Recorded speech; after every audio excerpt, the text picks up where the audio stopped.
So hello guys, welcome back to my YouTube channel set bound goal this और संदीप भैया। और guys आज सुबह 7:30 या 8 बजे के आसपास एएमयू वालों ने बीटेक का रिजल्ट आउट कर दिया। अब उसके बाद फोन पे फोन लगातार आ रहे थे और बहुत अच्छी खुशखबरी ये थी कि अपने बहुत सारे बच्चों का सिलेक्शन हुआ है सेलेक्टेड लिस्ट में। टॉप 100 में हर साल बच्चे होते हैं और इस साल भी है। ओके गाइस, तो खैर चलो हम उस पर अलग से बात करेंगे, लेकिन अभी हम बात करते हैं कि एमयू बीटेक का रिजल्ट कैसे देखना है और किस रैंक तक एडमिशन होने वाला है। आपका क्या रैंक हो कि आप अपने एडमिशन को सिक्योर समझो, आप सेफ जोन में हो या नहीं हो, आपको कैसे पता चलेगा? तो सिंपल है, इस एनालिसिस वीडियो को देख लो। हालांकि ये क्विक एनालिसिस है, इसके बाद मैं लाइव भी होऊंगा एंड वी विल कम्युनिकेट। आपके मन में जो भी डाउट होगा आप पूछना। पिछले कई सालों से मैं एमयू बीटेक के लिए पढ़ा रहा हूं और भैया यूपी का नंबर 1 काउंसलिंग चैनल तो अपना है ही। तो तुम चिंता मत करो, तुम्हारे मन में जो भी डाउट हो अभी मैं लाइव आऊंगा and you can ask. Okay guys, तो चलो भाई पहले तो शुरू करते हैं कि किस रैंक रिजल्ट कैसे देखना है, फिर देखेंगे किस रैंक तक कौन सा ब्रांच मिलने वाला है और कौन खुद को सिक्योर समझे और कौन खुद को सिक्योर ना समझे, कौन बैकअप ऑप्शन की तरफ जाए। अगर मैं बात करूं तो आप यहां पर जाइए एमयू एग्जाम कंट्रोलर वाले वेबसाइट पर और यहां जाने के बाद आपको 3 लिस्ट दिखेंगी। Faculty of engineering and technology BTech में 3 लिस्ट दिखेंगी, selected list, chance memo list और स्पेशल कैटेगरी लिस्ट। सबसे पहले ये वो लोग हैं जिनका एडमिशन 100% कंफर्म है, सेलेक्टेड लिस्ट वाले। मतलब जितना टोटल एमयू बीटेक में सीट है उतने बच्चों को सेलेक्टेड लिस्ट में निकाला जाता है। लेकिन तुम्हें भी पता है, मान लो 100 सीट है, मान लो इनके यहाँ 380 सीट है, तो 380 बच्चों को क्या कर दिया इन लोगों ने, सेलेक्ट कर लिया। अब तुम्हें भी पता है कि 380 बच्चों में से 380 बच्चा एडमिशन इनके यहाँ लेगा नहीं। क्यों? क्योंकि बहुत सारा बच्चा है जिसको जामिया मिल रहा होगा, किसी को एकेटीयू में मिल रहा होगा, किसी को एचबीटीयू मिल रहा होगा, किसी को एनआईटी मिल रहा होगा, तो वो लोग एमयू को नहीं आएंगे, एमयू नहीं आएंगे। तो इसलिए बैकअप के लिए ये लोग एक और लिस्ट निकालते हैं जिसको हम बोलते हैं chance memo list. Chance memo list का मतलब होता है वेटिंग लिस्ट। इसमें वैसे तो हर एक का एडमिशन की कोई गारंटी नहीं है।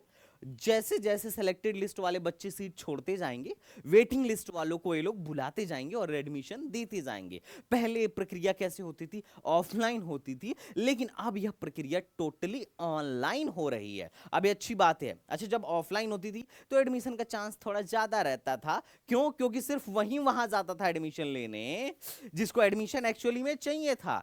क्योंकि उसके बाद 20,000 25,000 जो इनका टोटल फीस होता है वो जमा करना रहता था। हाथों हाथ एक ही दिन में काउंसलिंग और एडमिशन सब कुछ हो जाता था। बट जब से ऑनलाइन हुआ है कोई भी अप्लाई कर देता है, चाहे एडमिशन लेना हो या नहीं लेना हो। ओके, अब हम बात करते हैं तीसरा।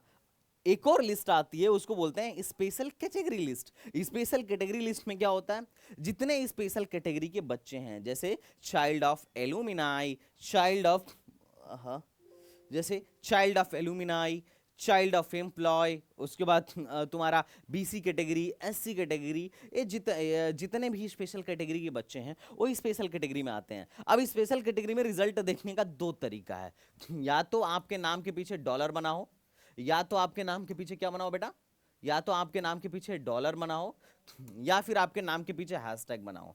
अब देखिए, अगर डॉलर बनाया तब तो भैया आप खुशनसीब हैं, आपका पक्का एडमिशन होने वाला है क्योंकि आप सेलेक्टेड लिस्ट में हैं, स्पेशल कैटेगरी के सेलेक्टेड लिस्ट में है। क्योंकि मान लो अगर ऐसा बोला जाए कि 2% सीट सीए के लिए रिजर्व्ड है या 1% सीट सीए के लिए रिजर्व्ड है, तो उस 1% सीट 100, मतलब 100 में से 1 सीट सीए के लिए अगर रिजर्व्ड है, मोटा मोटी वैसे तो 5% होता है, लेकिन 100 में से अगर 5% भी रिजर्व्ड हो तो तुम बताओ 5 बच्चा तो सीए का होना ही चाहिए ना। तो उन 5 बच्चों को जिनका कंफर्म हो रहा होगा उसके पीछे डॉलर बना होगा। लेकिन मान लो सीए कैटेगरी का बच्चा एडमिशन छोड़ दे, तब किसको एडमिशन मिलेगा? ऑब्वियसली उसके बाद वालों को मिलेगा। तो उनको वेटिंग में रख दिया जाता है, उनके नाम के आगे हैशटैग लगा है। अब जिनके आगे हैशटैग लगा है, जिनके रोल नंबर के आगे, रैंक के आगे हैशटैग लगा है, उनको अभी वेट करना है। और जिनके में डॉलर बना है, भैया तुम सेलेक्टेड हो, कॉन्ग्रेचुलेशन। तो तुम मुझे पहले तो अपना रिजल्ट देख के बताओ कि तुम्हारा कौन से लिस्ट में नाम आया है, सेलेक्टेड लिस्ट में, चांस मेमो लिस्ट में, या फिर तुम स्पेशल कैटेगरी के डॉलर हो या हैशटैग हो। नाम और रैंक जरूर लिखिए। और इसके नीचे मैंने एक डिस्क्रिप्शन बॉक्स में अपना गूगल फॉर्म दिया है, आप भरिए। मैं 1 बाय 1 आपको कॉल भी करूंगा, और जो लोग एसटीबीसी से पढ़े हो तो फटाफट भर दो, और मैं 1 by 1 I will call to all of you and I will tell कि आपको क्या मिलेगा क्या नहीं मिलेगा। आपके मन में जो भी क्वेरी हो उस गूगल फॉर्म में अच्छे से लिख दीजिए। अच्छे से उस गूगल फॉर्म में क्वेरी को लिख दीजिए, बाकी आज शाम से पहले पहले ही आपको मेरा कॉल आ जाएगा। ओके गाइस, तो चलो हम आगे बढ़ते हैं। अब देखते हैं कि सेफ स्कोर क्या रहने वाला है इस साल का। अब देखो, अगर मैं बात करूं काउंसलिंग का, तो जिनका नाम आ गया है, अब आपको पोर्टल पे जाके रजिस्ट्रेशन करना होगा।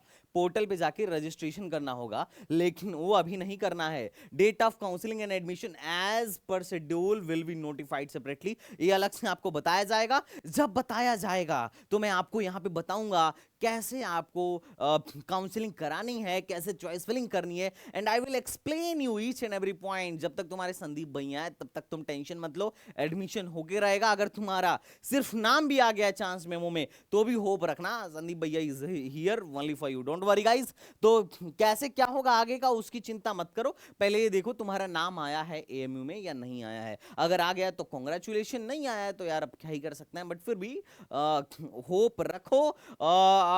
एक बार फिर से तैयारी करो, एक बार फिर से प्रिपरेशन करो अगर तुम करना चाहते हो तो।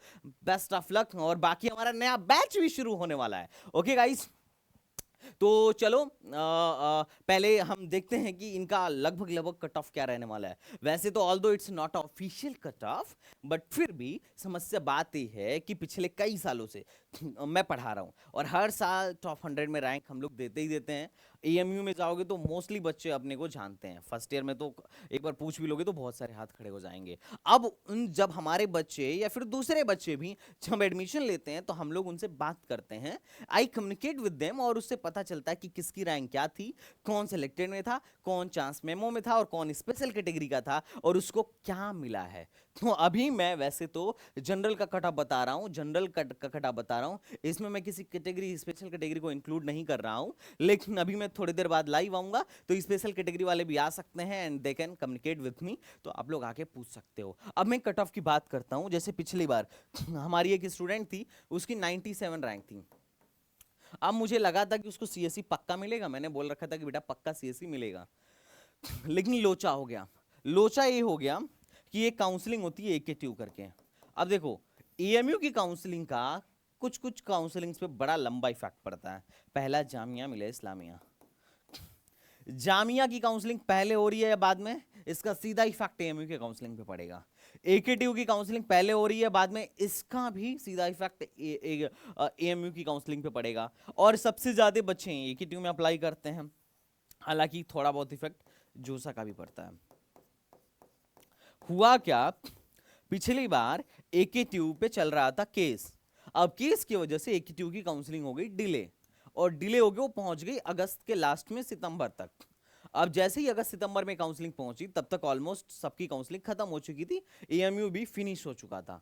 अब इससे समस्या क्या हो गया कि हमारी जो स्टूडेंट थी 97 रैंक था, कृतिका करके है, वीडियो भी हमने डाला था, उसको सीएससी मिला ही नहीं, 91 पे आके सीएससी बंद हो गया। रीजन क्या था, क्योंकि बहुत सारे बच्चे जिनको एएमयू मिल रहा होता है वो इधर क्या करते हैं ना, इधर भी शिफ्ट कर जाते हैं। अब नहीं जा पाए, एकेटीयू में बच्चे नहीं जा पाए, या फिर जामिया की भी काउंसलिंग का भी एक इफेक्ट उस पर था। तो उस वजह से क्या हुआ ना कि एकेटीयू की काउंसलिंग की वजह से थोड़ा बहुत डिस्टॉर्शन रहा एएमयू की काउंसलिंग में, तो नहीं मिल पाया। तो मोटा मोटी मान के चलो, जिनका रैंक 90 के अंदर है वो 100% खुद को सेफ समझे, 100 तक भी सेफ समझो, और कई बार तो आराम से 120 रैंक तक भी सीएससी मिल जाता है। ये सीएससी नहीं है, कंप्यूटर इंजीनियरिंग है, दैट इज सीओई। दूसरा, इसके बाद जो सबसे पॉपुलर ब्रांच है एमयू में, दैट इज आर्टिफिशियल इंटेलिजेंस। अगर आप 100 के अंदर हैं तब तो सेफ हैं, आप 250 रैंक तक भी इसको एक्सपेक्ट कर सकते हैं। आप 250 रैंक तक भी एआई को एक्सपेक्ट कर सकते हैं। अगर आप आपकी रैंक 250 है तो भी एक्सपेक्ट करिए। अगर आप 200 के अंदर रैंक में है तो इसी में तो सेफ ही है। अगर आप 300 तक भी हैं तो भी आप क्या कर सकते हैं, इसी एक्सपेक्ट कर सकते हैं, लेकिन आपको काउंसलिंग कराने आना चाहिए। देखिए होता क्या है, यहाँ पे 3 नॉर्मल राउंड होता है, 3 नॉर्मल फॉर्मलिस्ट आई थी और 3 मॉपअप फॉर्मलिस्ट आई थी, और उसके बाद भी 2 मॉपअप फॉर्मलिस्ट आई थी, लेकिन बच्चे देख ही नहीं रहे थे। बच्चों ने 3 नॉर्मल और 1-2 मॉपअप को देख लिया, और इसकी नोटिफिकेशन स्पेशल मॉपअप आएगी, इसकी नोटिफिकेशन एमयू वालों ने बाद में दिया। तो बच्चों को पता ही नहीं चला, और बच्चों ने क्या किया, अप्लाई ही नहीं किया, और बच्चों का नाम भी आया सब कुछ मिला भी था, लेकिन उन्होंने पोर्टल खोल के देखा नहीं, फीस नहीं जमा किया, तो उनका सीट कैंसिल हो गया। ये बड़ी समस्या थी। तो मैं आपसे यही कहूंगा कि 2-3 मॉपअप राउंड आते हैं, 2-3 स्पेशल मॉपअप राउंड भी आते हैं, जब तक सीट नहीं बढ़ती है तब तक। तो आपकी नजर बनी रहनी चाहिए, और अगर आप नजर नहीं बनाए रखे हैं तो संदीप भैया की वीडियो देखते रहना चाहिए, है ना, या फिर हमारे टेलीग्राम चैनल, हमारे व्हाट्सएप ग्रुप, इन सबको ज्वाइन करके रखना चाहिए, क्योंकि कोई भी न्यूज आपकी न्यूज हो सकती है, जहां से आपका एडमिशन हो सकता है, जहां से आपका करियर बन सकता है। तो एसटीबीजी को फॉलो करके रखिए। तो ये लास्ट तक का बता रहा हूं, जब सब स्पेशल मॉपअप वॉपअप चल रहा था तब का बता रहा हूं। अब एक नई ब्रांच आई है, that is VLSI, electronics department के अंदर है, और सेल्फ फाइनेंस है। जैसे एआई सेल्फ फाइनेंस है, वैसे वीएलएसआई भी सेल्फ फाइनेंस है। और अच्छी बात है कि जामिया ने भी इस बार क्या कर दिया है, वीएलएसआई लॉन्च कर दिया है। और अगर आप 250 रैंक के अंदर है तो 100% वीएलएसआई होगा। इलेक्ट्रॉनिक्स का ही स्पेशलाइजेशन होता है, एमटेक हम लोग वीएलएसआई से करते हैं। और उसके बाद अगर आपकी 380 रैंक तक भी आ रही है, तो आप क्या कर सकते हैं, एक्सपेक्ट कर सकते हैं कि ठीक है, हो सकता है आपका एडमिशन हो जाए। अगर मैं इलेक्ट्रिकल की बात करूं तो देखो, 300 के रैंक के अंदर हो तो इलेक्ट्रिकल पक्का मिलने की संभावना है। अगर आप वेटिंग में भी हैं और 100 तक आपकी वेटिंग है, तो भी आपको इलेक्ट्रिकल मिल सकता है। अब कुछ बच्चे बोलेंगे कि भैया वेटिंग में सीएससी एआई वगैरह मिलता है क्या? नहीं, कभी नहीं मिलता है। स्पेशल कैटेगरी के हो तो अलग बात है, अदरवाइज वेटिंग में सीएससी एआई इलेक्ट्रॉनिक्स वगैरह नहीं मिलता है। इलेक्ट्रिकल मिलता है, इलेक्ट्रिकल मिला हुआ भी है। अब बात करते हैं मैकेनिकल की, तो 250 से लेकर 400 रैंक तक मैकेनिकल एक्सपेक्टेड है। अब मैकेनिकल और एक ऑटोमेशन इलेक्ट्रिक व्हीकल करके एक ब्रांच है, वो भी तुम लगभग 400 रैंक तक एक्सपेक्ट कर सकते हो। उसके बाद सिविल तुम्हारा लगभग 350 से 450 तक वेटिंग लिस्ट में। सी मतलब होता है वेटिंग लिस्ट, चांस मेमो, और एस मतलब होता है सेलेक्टेड। ये भी ध्यान रखिएगा। केमिकल एंड पेट्रोकेमिकल आपके अगर 550 के भी अंदर आ रहे हो, तो आप लास्ट राउंड तक केमिकल पेट्रोकेमिकल एटलीस्ट एक्सपेक्ट तो कर ही लेना यार, मान के चलो एक्सपेक्ट कर ही लेना, है ना। हो सकता है कि इससे कम में ही बंद हो जाए, हो सकता है 400 पे ही बंद हो जाए, लेकिन 400-500 रैंक वालों को तक तो हमने देखा हुआ कि केमिकल पेट्रो मिल जाता है। अगर आपकी रैंक 400-500 तक है तो हो सकता है कि हो जाए। अच्छा, हिम्मत मत हारिए, देखो 300-400 तक तो गारंटेड एडमिशन होगा। फूड तो बहुत लो तक होगा, मैं सिर्फ सिविल मैकेनिकल केमिकल पेट्रो की बात कर रहा हूं। गारंटेड एडमिशन होगा, 400 रैंक तक तो गारंटेड एडमिशन होगा। फूड को अलग हटा दो, अगर फूड को हटा भी दें तो 400 रैंक तक तो गारंटेड एडमिशन होगा, परेशान मत होना। शुरू के राउंड में तुम्हारा नाम नहीं आएगा, लेकिन बाद के राउंड में तुम्हारे नाम आ जाएंगे। वो तुम पे डिपेंड करता है, तुम कब तक वेट कर सकते हो। उसके बाद है लास्ट फूड। तो फूड तो यार कभी तक मिल जाता है, 600 700 800, मतलब आराम से मिल जाता है। लास्ट रैंक तक भी है, तो एक बार खोल खोल के चेक करते रहना। वैसे तो फूड मतलब फूड ही है, मैं क्या कहूँ, फूड ही के चक्कर में इतने सारे मॉपअप राउंड निकलते हैं। बट फिर भी अगर तुम्हें फूड में ही जाना हो, एमयू में एंट्री मारनी हो, तो वेट कर सकते हो, अदरवाइज कोई दिक्कत नहीं है। तो 600-700 रैंक तक तुम वेट कर सकते हो फूड के लिए। तो आई होप मोस्टली चीजें क्लियर हो गई होंगी। अब तुम डिस्क्रिप्शन बॉक्स में चाहो तो गूगल फॉर्म भर दो, मैं तुम्हें खुद ही कॉल करके I will revert you back कि तुम्हें क्या मिलने वाला है, खासकर सीएससी या कोई किसी कैटेगरी से बिलोंग करते हो तो। बाकी तो कोई दिक्कत नहीं है। अगर तुम्हारे मन में कोई भी डाउट हो तो डिस्क्रिप्शन बॉक्स में कमेंट करो, बाकी मैं I will answer that. Okay guys, तो चलो मिलता हूं नेक्स्ट वीडियो में, तब तक के लिए बाय बाय, टाटा एंड जय हिंद, एंड लाइव ज्वाइन करना मत भूलना।